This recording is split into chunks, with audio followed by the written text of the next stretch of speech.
1 year Bible reading plan, 1 साल का Bible reading plan, Ephesians 3 chapter 1 verse से 21 verse, Isaiah 19 chapter, 20 chapter, 21 chapter, 22 chapter.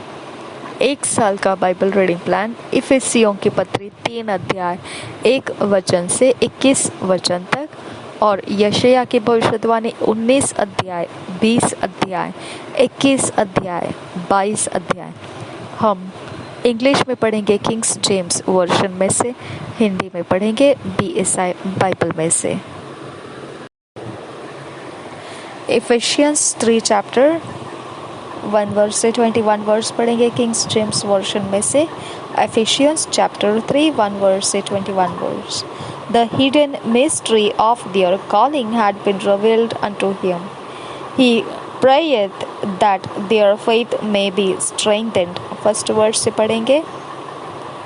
For this cause I, Paul, the prisoner of Jesus Christ, for you Gentiles, if ye have heard of the dispensation of the grace of God which is given me to you word, how that by revelation he made known unto me the mystery, as I wrote afore in few words, whereby when ye read, ye may understand my knowledge in the mystery of Christ, which in other ages was not made known unto the sons of men, as it is now revealed unto his holy apostles and prophets by the Spirit, that the Gentiles should be fellow heirs and of the same body, and partakers of his promise in Christ by the gospel, whereof I was made a minister according to the gift of the grace of God given unto me by the effectual working of his power. Unto me, who am less than the least of all saints, is this grace given, that I should preach among the Gentiles the unsearchable riches of Christ, and to make all men see what is the fellowship of the mystery, which from the beginning of the world hath been hid in God, who created all things by Jesus Christ, to the intent that now unto the principalities and powers in heavenly places might be known by the church the manifold wisdom of God, according to the eternal purpose which he purposed in Christ Jesus our Lord, in whom we have boldness and access with confidence by the faith of him. Wherefore I desire that ye faint not at my tribulations for you, which is your glory. For this cause I bow my knees unto the Father of our Lord Jesus Christ, of whom the whole family in heaven and earth is named, that he would grant you according to the riches of his glory to be strengthened with might by his Spirit in the inner man, that Christ may dwell in your hearts by faith, that ye, being rooted and grounded in love, may be able to comprehend with all saints what is the breadth and length and depth and height, and to know the love of Christ which passeth knowledge, that ye might be filled with all the fullness of God. Now unto him that is able to do exceeding abundantly above all that we ask or think, according to the power that worketh in us, unto him be glory in the church by Christ Jesus throughout all ages, world without end. Amen. हम इफिसियों की पत्री 3 अध्याय 1 वचन से 21 वचन पढ़ेंगे, हिंदी में BSI Bible में से। इफिसियों की पत्री 3 अध्याय 1 वचन से 21 वचन। अन्य जातियों में पौलुस की सेवा। इसी कारण मैं पौलुस, जो तुम अन्य जातियों के लिए मसीह यीशु का बंदी हूँ, यदि तुमने परमेश्वर के उस अनुग्रह के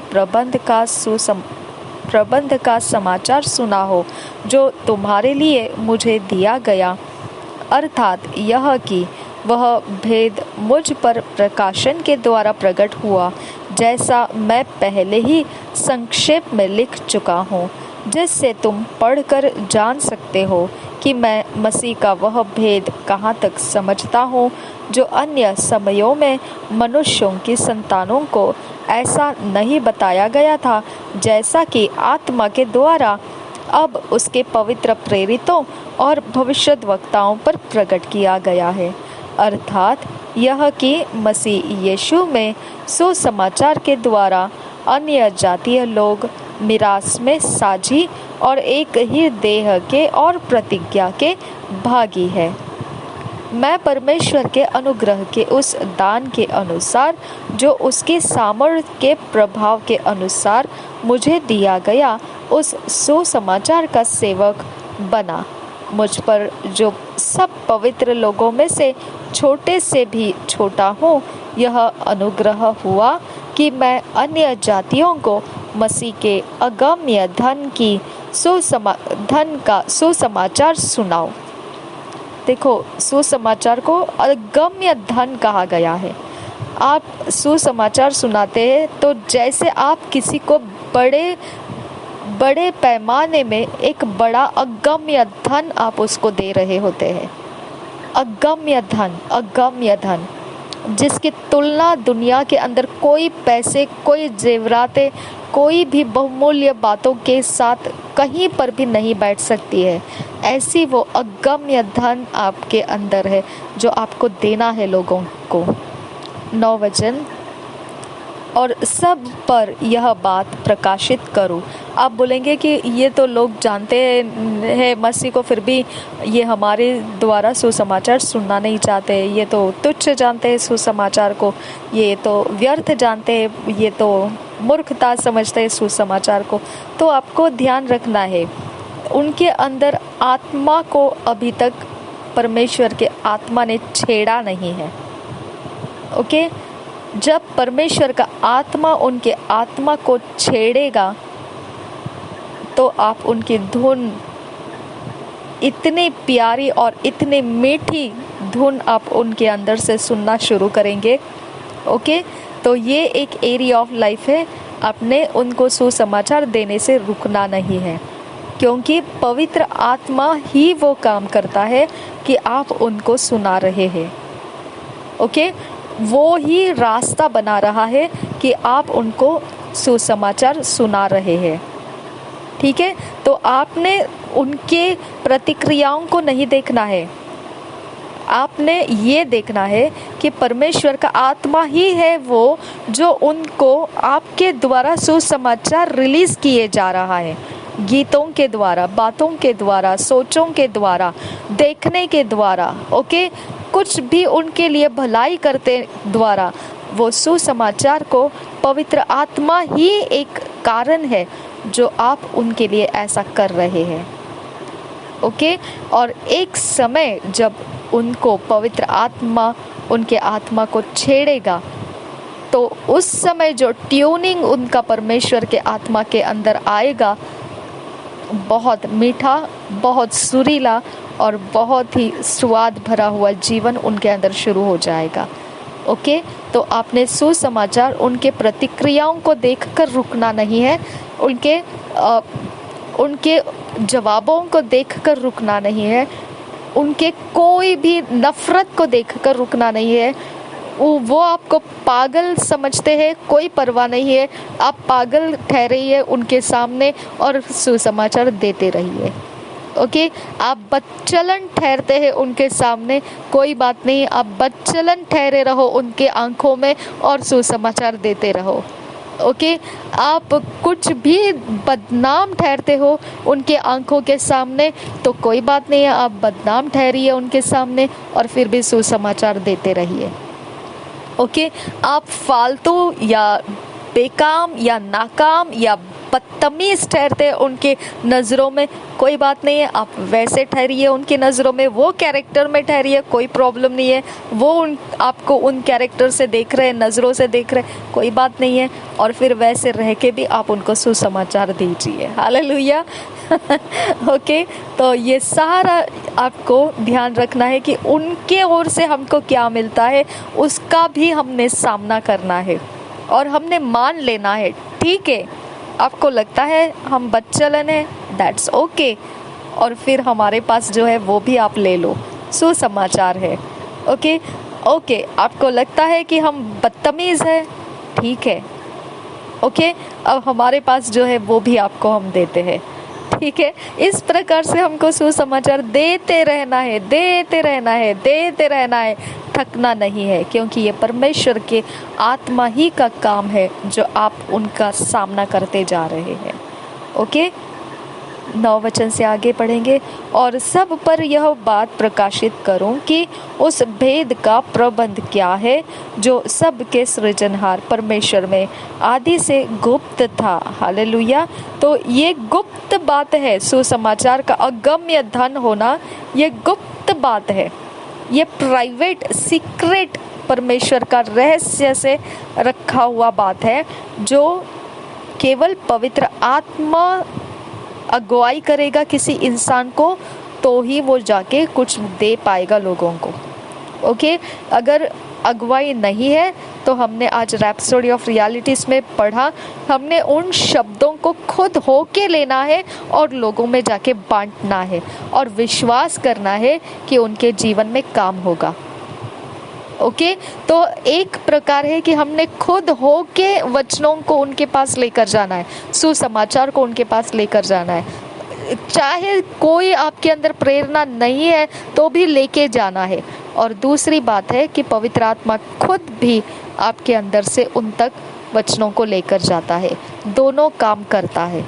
ठीक है, हमने रुकना नहीं है एक दिन ऐसे कह के कि आज तो मुझे प्रेरणा नहीं हो रही है, आज तो पवित्र आत्मा मुझे मूव नहीं कर रहा है, मूव नहीं कर रहा है, चला नहीं रहा है, तो आज तो मैं कुछ भी नहीं करूँगी। ओके नहीं, आपके अंदर से आपने लगातार पवित्र आत्मा में चलते रहना है। आप बाहर से दिखाई नहीं देंगे कुछ कर रहे हैं, लेकिन जैसा प्रॉफिट टीबी जोशुआ कहा करते थे, आप जो अंदर से आप चल रहे हो वो कोई देख नहीं पाता है। ओके, वो इसके लिए आपको कोई भी नाम दे देता है, क्योंकि आप बाहर से दिख नहीं रहे हो कुछ भी। ठीक है, लेकिन आप अंदर से जो चल रहे हो वो ही है जो आपको चट्टान के ऊपर बंधा हुआ घर बनाता है। हालेलुया। तो आप अंदर से जो चल रहे हो उसके अंदर आप शामिल कीजिए लोगों को सुसमाचार देने की ताकत, लोगों में परमेश्वर का विश्वास आने का सामर्थ्य, लोगों में जीवन बदलने का सामर्थ्य, लोगों के अंदर परमेश्वर का अगम्य धन समा जाने का सामर्थ्य। अंदर से आप रास्ते देते रहिए परमेश्वर के कामों को, आप देखेंगे परमेश्वर का काम बाहरी तौर से लोगों के जीवन में भरता हुआ दिखाई देगा। आपको गवाहियाँ मिलेंगे, आप वो नहीं जानेंगे इस बात को कि आपने किया है, लेकिन वो रिजल्ट तो निश्चित आएगा। आमीन।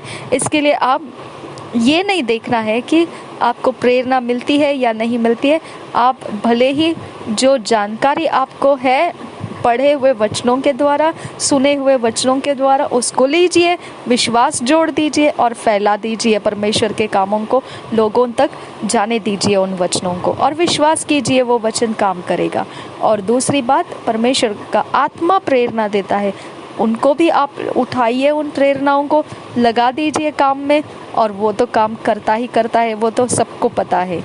रेमा वचन है परमेश्वर का जो कभी नहीं काम किए बगैर रिटर्न नहीं आता है। ओके, तो इस प्रकार से हमारा सुसमाचार का अगम्य धन लोगों में बांटने की जिम्मेदारी परमेश्वर ने केवल उनको ही दिया है जिनसे वो प्रेम करता है। हालेलुया। क्योंकि परमेश्वर ने हमसे प्रेम किया है, इसके लिए हमने सुसमाचार, ये अगम्य धन लोगों में जाके बांटना है। आगे पढ़ेंगे 10 वचन। ताकि अब कलीसिया के द्वारा परमेश्वर का विभिन्न प्रकार का ज्ञान उन प्रधानों और अधिकारियों पर जो स्वर्गीय स्थानों में है प्रकट किया जाए। ओके, उस सनातन मनसा के अनुसार जो उसने हमारे प्रभु मसीह यीशु में की थी, जिसमें हमको उस पर विश्वास करने से साहस और भरोसे के साथ परमेश्वर के निकट आने का अधिकार है। इसलिए मैं विनती करता हूँ कि जो क्लेश तुम्हारे लिए मुझे हो रहे हैं उनके कारण साहस न छोड़ो, क्योंकि उनमें तुम्हारी महिमा है। मसीह का प्रेम। 14 वचन से आगे, मैं इसी कारण उस पिता के सामने घुटने टेकता हूँ जिससे स्वर्ग और पृथ्वी पर हरेक घराने का नाम रखा जाता है, कि वह अपनी महिमा के धन के अनुसार तुम्हें यह दान दे कि तुम उसके आत्मा से अपने भीतरी मनुष्यत्व में सामर्थ्य पाकर बलवंत होते जाओ। तो हमारा रियल मिनिस्ट्री पहला कहाँ शुरू हो जाता है? हमारे भीतरी मनुष्यत्व में हमारी सबसे पहली सेवकाई शुरू हो जाती है। जब तक आप अपने भीतरी मनुष्यत्व को नरिश नहीं करते, कल्टीवेट नहीं करते, उसके अंदर परमेश्वर के आत्मा का काम आप चलाते नहीं है, चलने नहीं देते, चलाते नहीं है, चलाते नहीं रहते, तो आपका भीतरी मनुष्यत्व कमज़ोर रहता है।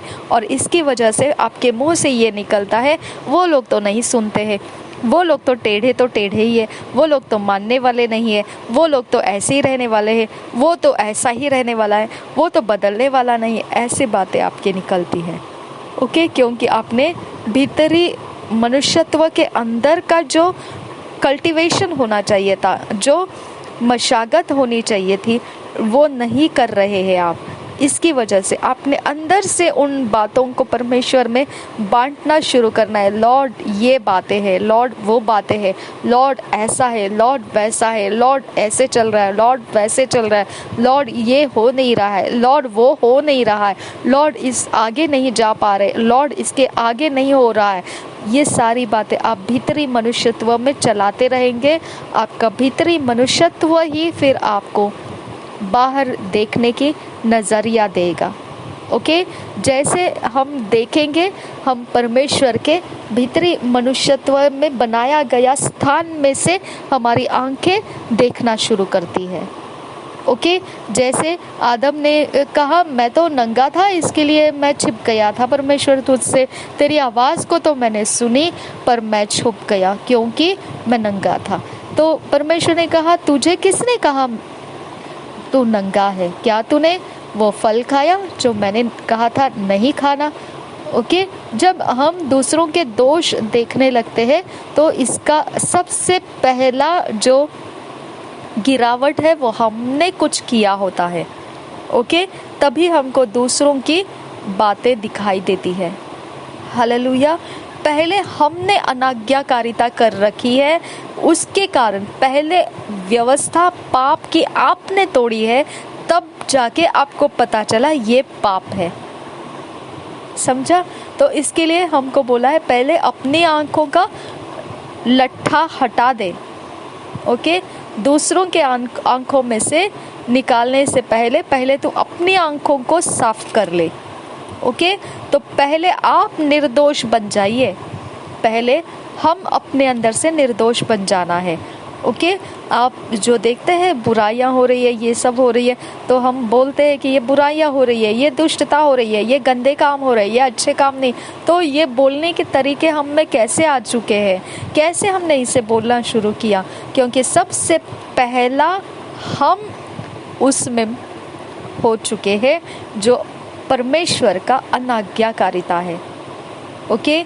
परमेश्वर का वचन तोड़ने का काम पहले हमने किया, तब जाके हमको ये पता लगने लगा, अच्छा तो ये लोग गंदे हैं, अच्छा तो ये लोग बेकार है, अच्छा तो ये लोग फालतू है, अच्छा तो ये लोग बदचलन है, अच्छा तो ये लोग बदतमीज है। कहाँ से मालूम पड़ा? ये पहले हमने परमेश्वर का वचन तोड़ा। समझ में आया? परमेश्वर कहता है मैंने तो नहीं कहा वो लोग बदचलन थे, मैंने तो नहीं कहा वो लोग बदतमीज है, मैंने तो नहीं कहा ऐसा कुछ भी, तुझे कैसे पता चला ये? तो ये कारण कहाँ है? परमेश्वर पूछता है क्या तूने मेरी आज्ञा तोड़ी? तो तेरा आंखों में लट्ठा आ चुका है। पहले तू अपने आंखों के लट्ठे को हटा दे, तब जाके तू दूसरों की सफाई कर पाएगा। हालेलुया। आगे पढ़ेंगे हम 11 वचन से आगे। उस सनातन मनसा के अनुसार जो उसने हमारे प्रभु मसीह यीशु में की थी, जिसमें हमको उस पर विश्वास करने से साहस और भरोसे के साथ परमेश्वर के निकट आने का अधिकार है। इसलिए मैं विनती करता हूँ कि जो क्लेश तुम्हारे लिए मुझे हो रहे हैं उनके कारण साहस न छोड़ो, क्योंकि उनमें तुम्हारी महिमा है। मसीह का प्रेम। 14 वचन से आगे, मैं इसी कारण उस पिता के सामने घुटने टेकता हूँ जिससे स्वर्ग और पृथ्वी पर हर एक घराने का नाम रखा जाता है, कि वह अपनी महिमा के धन के अनुसार तुम्हें यह दान दे कि तुम उसके आत्मा से अपने भीतरी मनुष्यत्व में सामर्थ पाकर बलवंत हो जाओ। इसको बोलते हैं ब्लेसिंग। ओके, जब हम बोलते हैं ना परमेश्वर ने हमको आशीषित नहीं किया, नहीं, परमेश्वर ने आपको उस महिमा के धन के अनुसार दे दिया है, हमारे आत्मा में दे दिया है। ओके, हमारे स्पिरिचुअल ब्लेसिंग्स हमारे सबसे बड़े ब्लेसिंग्स हैं। तुम उसके आत्मा से अपने भीतरी मनुष्यत्व में सामर्थ पाकर बलवंत होते जाओ।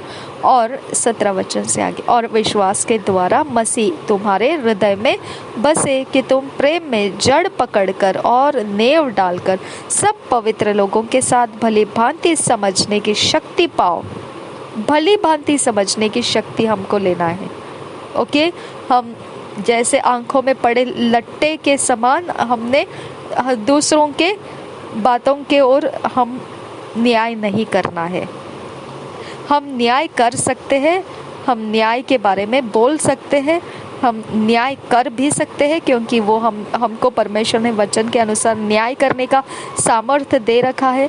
लेकिन पहले हमने अपने आंखों से लट्ठे देखना शुरू करना है, उसके अनुसार हमने न्याय करना है। परमेश्वर का न्याय धर्मी है। ओके, परमेश्वर का न्याय सच्चा है।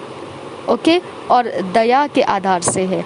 उसने कहा मुझे बलिदानों की ज़रूरत नहीं है, मैं तो चाहता हूँ कि मैं दया को चाहता हूँ, बलिदानों को नहीं। ओके, तो हम न्याय करते समय पूरी तरह से कमर बांध कर नहीं बैठना है कि बस ये तो अब तोड़ के रखूँगा इसको। ओके, बस इसका तो मैं बस पूरा हालत ख़राब करके रखूँगा।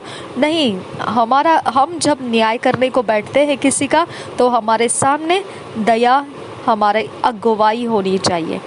हमारा अगुवा दया होना चाहिए, क्योंकि परमेश्वर कहता है न्याय के करने के वक्त में मैं क्या चाहता हूँ? दया चाहता हूँ, ना बलिदान। मुझे बलिदानों की ज़रूरत नहीं है, मुझे दया की ज़रूरत है। हालेलुया। तो हम इसको समझना है। न्याय करने के लिए बैठ जाना मतलब तू मैं करके किसी को हरा देने के पीछे नहीं पड़ना है। हमको परमेश्वर के समानता में होकर अपने आंखों के हर गुनाहों के कारण दिखने वाली बातों को, लट्ठे हैं वो हटाकर, और परमेश्वर की दया को धारण करके न्याय के आसन में बैठना है। समझा? ओके। 18 वचन, सब पवित्र लोगों के साथ भली भांति समझने की शक्ति पाओ कि उसकी चौड़ाई और लंबाई और ऊंचाई और गहराई कितनी है, और मसीह के उस प्रेम को जान सको जो ज्ञान से परे है, कि तुम परमेश्वर की सारी भरपूरी तक परिपूर्ण हो जाओ। अब जो ऐसा सामर्थ्य है कि हमारी विनती और समझ से कहीं अधिक काम कर सकता है, उस सामर्थ्य के अनुसार जो हम में कार्य करता है, कलीसिया में और मसीह यीशु में, उसकी महिमा पीढ़ी से पीढ़ी तक युगानुयुग होती रहे। आमीन। और एक बार पढ़ेंगे ये वचन को, इफिसियों की पत्री 3 अध्याय का 20 वचन और 21 वचन। अब जो ऐसा सामर्थ्य है कि हमारी विनती और समझ से कहीं अधिक काम कर सकता है, उस सामर्थ्य के अनुसार जो हम में कार्य करता है, कलीसिया में और मसीह यीशु में, उसकी महिमा पीढ़ी से पीढ़ी तक युगानुयुग होती रहे। आमीन। धन्यवाद करते हैं पिता परमेश्वर के आत्मा हम में ये वचनों को फिट एंड फिक्स करने की हम तुझसे विनती करते हैं, और हम परमेश्वर तेरे अवस्थाओं को पहचान पाए और परमेश्वर हम जिस डेस्टिनी में मंजिल में होना चाहिए, पवित्र आत्मा हमारी सहायता कर, हम उस मंजिल के लिए तैयार हो जाए, व्यवस्थित हो जाए, ऑर्डरलीनेस में आ जाए। नासरी यीशु मसीह के नाम में हम मांगते हैं पिता, सुन और कबूल कर। आमीन, आमीन, आमीन।